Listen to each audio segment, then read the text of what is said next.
Do you have no sense of shame at all? Just what do you think you're doing here, Tony? Huh? What's going on, Valerie? I have no idea why you'd suddenly send me such an aggressive text like that.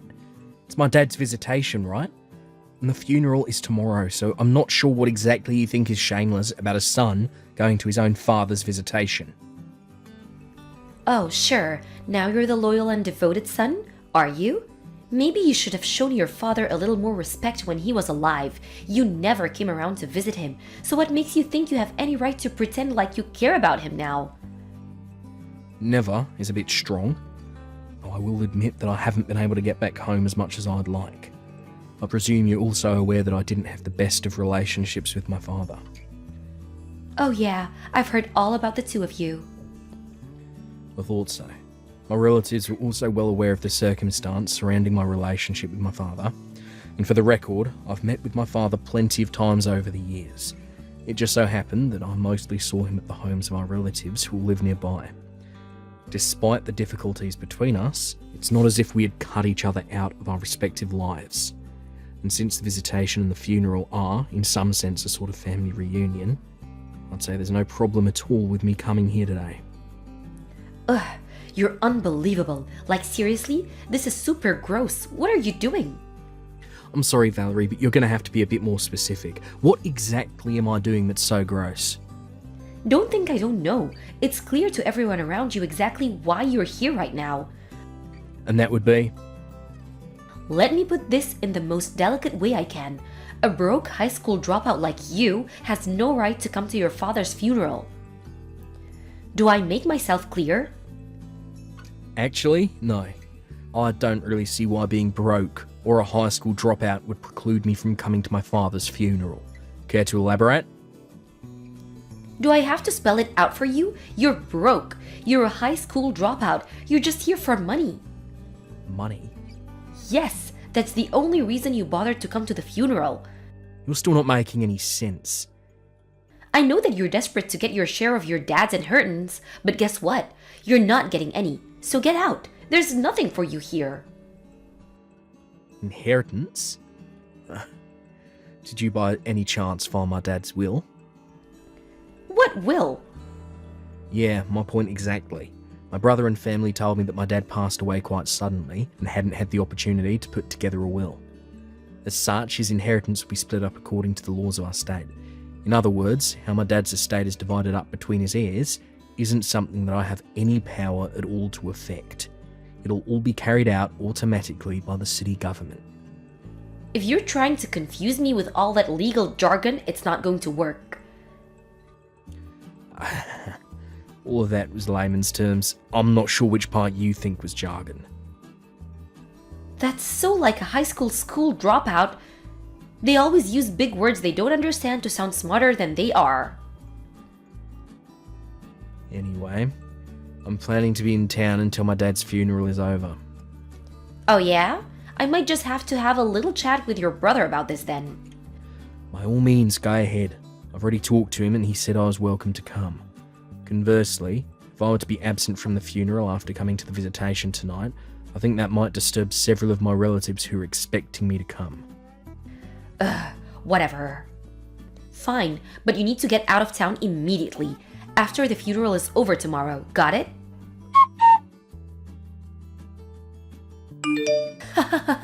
That's what you get?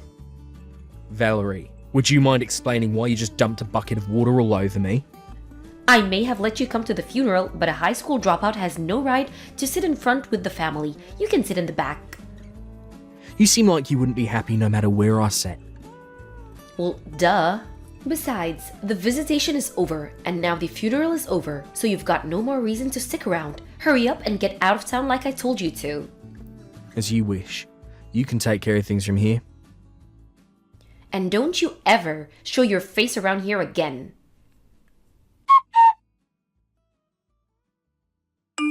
Tony, I'm so sorry. Hey, Ellen.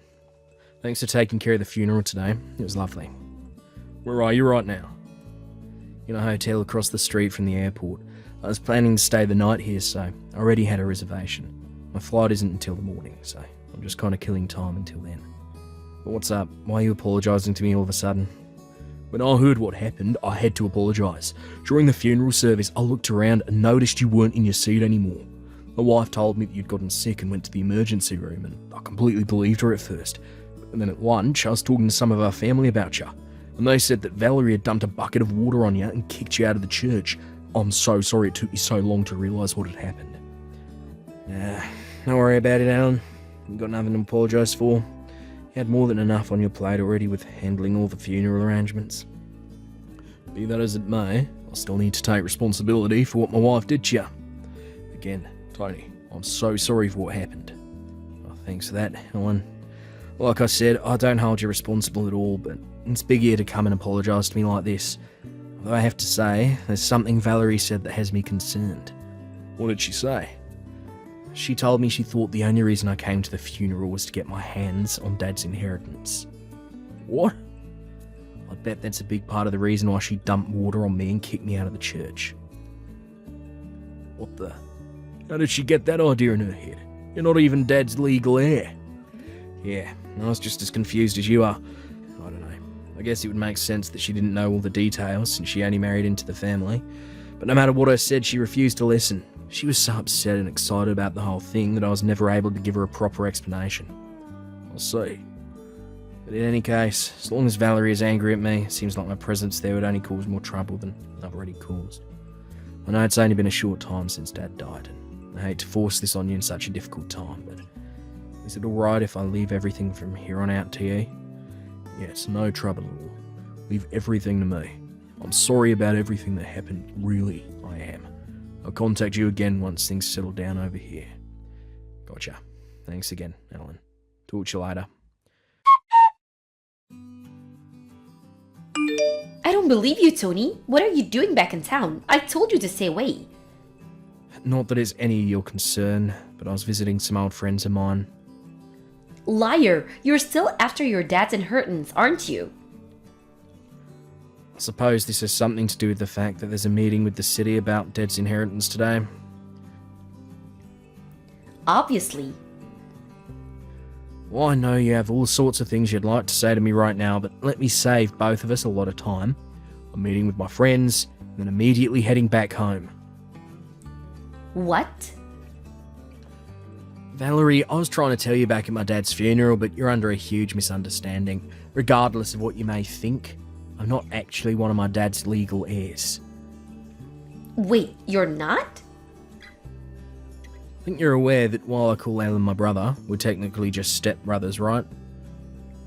Yeah, I knew that. Right. So Alan is our dad's son, and I'm our mum's son. So when our parents married, both of us were already adults and had our own established lives. So since there was no need for financial support, I was never legally adopted by my dad. What this means legally, in the same way my brother wasn't entitled to any of my mum's estate when she passed away a few years ago, I'm not entitled to any of my father's estate right now. We were both fully aware of that from the very beginning. And since I have no rights to receive any of my dad's estate, there's no point in me attending the meeting with the city today.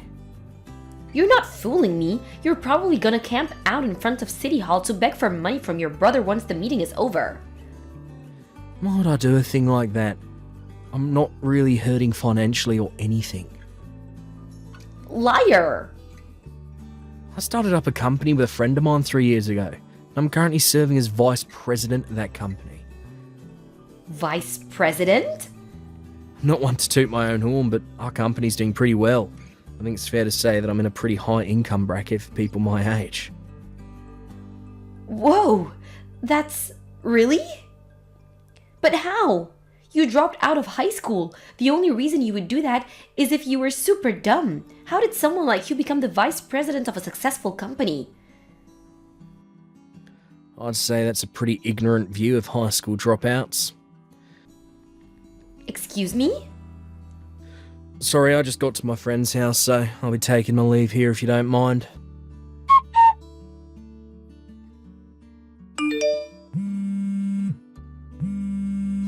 Tony, this is your doing, isn't it? What's the matter, Valerie? Where are you right now? In the airport, about to board my plane. Why? Get back here right now. Hate to disappoint you, but I'm afraid I can't do that. I've got work tomorrow morning. If I miss this flight, I won't be able to get to the office on time. Your job isn't what's important right now. My future is what's important. At this rate, I'm gonna be divorced before I get my share of your dad's estate. Ah, I see. Is that all you have to say? If I'm not mistaken, my brother told you he's going to divorce you right before the meeting with the city started, right? Yes. Now that you know what's going on, hurry up and get your butt over to City Hall right now and fix what you did. Fix what exactly? Stop playing innocent. You high school dropouts are all the same. You always use dirty tactics to get what you want. What did you say to my husband? Whatever you said, it got my husband to divorce me. I'm gonna lose my share of his inheritance. Oh, well, Valerie, I'm afraid to say that you're once again drastically misunderstanding the situation. How? Ordinarily, this is a conversation that would be best to have in person, but in your case, I think writing it all out via text will help you understand. Just spit it out already. What did you do? I'll explain it step by step, so make sure you read each message thoroughly before moving on to the next one. First of all, about the inheritance. As I mentioned before, my deceased father's only legal heir is my brother, Alan. If my mother was still alive, then she would also be a legal heir as his wife, but she passed away a few years ago. So again, the only legal heir is my brother, Alan. Aren't you forgetting someone? What about me? No, I wasn't forgetting anyone. My brother is the only legal heir. What? Let me explain this in the absolute simplest possible terms. According to local, state, and federal law, daughters and sons-in-law are not considered to be legal heirs with inheritance rights. Wait, really? In the event you're adopted as their legal child or written into their will as an heir, then yeah, it would be a legal heir with inheritance rights. But as far as I'm aware, that didn't happen in your case, so once again, the only legal heir is my brother. Then why did he divorce me? If I was never gonna get any of the money, then what's the point in divorcing me? Well, I believe that my brother's divorcing you for reasons that have nothing to do with the inheritance. Then why? Ah, speak of the devil. Looks like Alan is trying to call me right now. Alan? Really? I'm sorry, but if you'll excuse me, I'm going to take this call. I'll message you when I'm finished. Sorry to keep you waiting, Val. According to my brother, as soon as he told you he was divorcing her, you ran away and locked yourself in your room before he had a chance to give you an explanation as to why. I suppose the reason you text me right now is most likely because you're convinced, for whatever reason, that I'm the one responsible. Correct? You are responsible. I know it was you. You're just mad at me because you found out you wouldn't get any of your dad's inheritance. Valerie, please. I wish you'd stop making such brash allegations against me. I already received my mother's inheritance several years ago when she passed away, and my brother is the only person with inheritance rights to our father's estate. Both of us have been well aware of this for quite some time now. What inheritance? Your mother was so poor you had to drop out of high school to get a job and support her. What inheritance could she have possibly left you? Well, you're correct about one thing. We definitely had financial difficulties in my childhood years. I knew it. However, it was only for my childhood years. After I graduated high school, my mother took an enormous risk and opened her own interior decoration store. Really? It's quite successful, and she left me a sizable inheritance when she passed. Actually, that store's now being run by my wife. My mother had been training her up in preparation to take over when she retired. Oh. So, as you should now be able to tell, I'm not quite in as hard of financial straits as you are at this point in time. Hey, what's that supposed to mean? You're making it sound like I'm the one who's dirt poor.